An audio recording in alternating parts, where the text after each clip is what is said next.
Εδώ κοίτα φίλε. Εδώ είναι νερός. Εδώ κοιτάτε. Ωραία. Εδώ.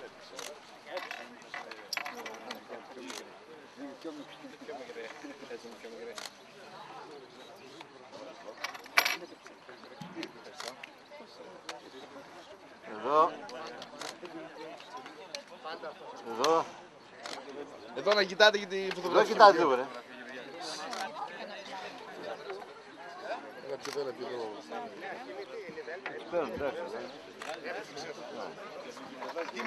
Εδώ είναι νερός. Βασίλη τώρα. Ο Γιώργος Στάμος. Ο Γιώργος Στάμος. Μικρός εδώ. Ποιο είναι το κύπελο? Φωτογραφία κοιτάτε. Εδώ κοιτάτε.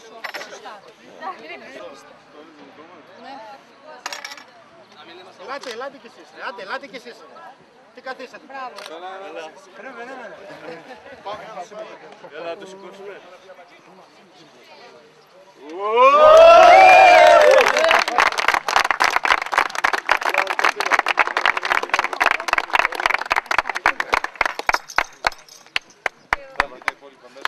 Βάλτε μέσα στην κούπα. Πάμε να βρούμε εκεί πέρα τις πόλεις.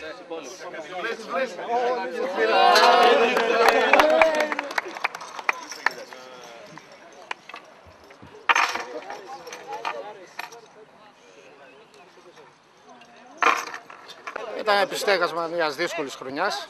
Ανταμείφθηκαν πιστεύω οι κόποι της ομάδας και των παιχτών πιο πολύ. Μπορεί να ήταν β' τοπικό, αλλά δεν πάει να είναι δύσκολη κατηγορία και δύσκολα τα παιχνίδια. Τώρα για του χρόνου θα δούμε η ομάδα πώς θα κινηθεί στη μεταγραφική περίοδο. Ο βασικός στόχος είναι η σωτηρία. Συγχαρητήρια και στις ομάδες που έλαβαν μέρος στο πρωτάθλημα και στον κύριο Μπαλοδήμο για την ομάδα του. Ναι, κάναμε μια μεγάλη προσπάθεια. Το πρωτάθλημα ήταν αρκετά δύσκολο, μπορώ να πω. Αλλά δείξαμε ότι όντως έχουμε καλή ομάδα και δεν αξίζαμε να κατεβούμε κατηγορία. Ήταν ένα άτυχο γεγονός και πιστεύω ότι ο Καλλιράκη θα μείνει στην πρώτη κατηγορία για πάντα και εύχομαι να ανέβει όσο πιο ψηλά γίνεται. Ο Μάρκος δεν μας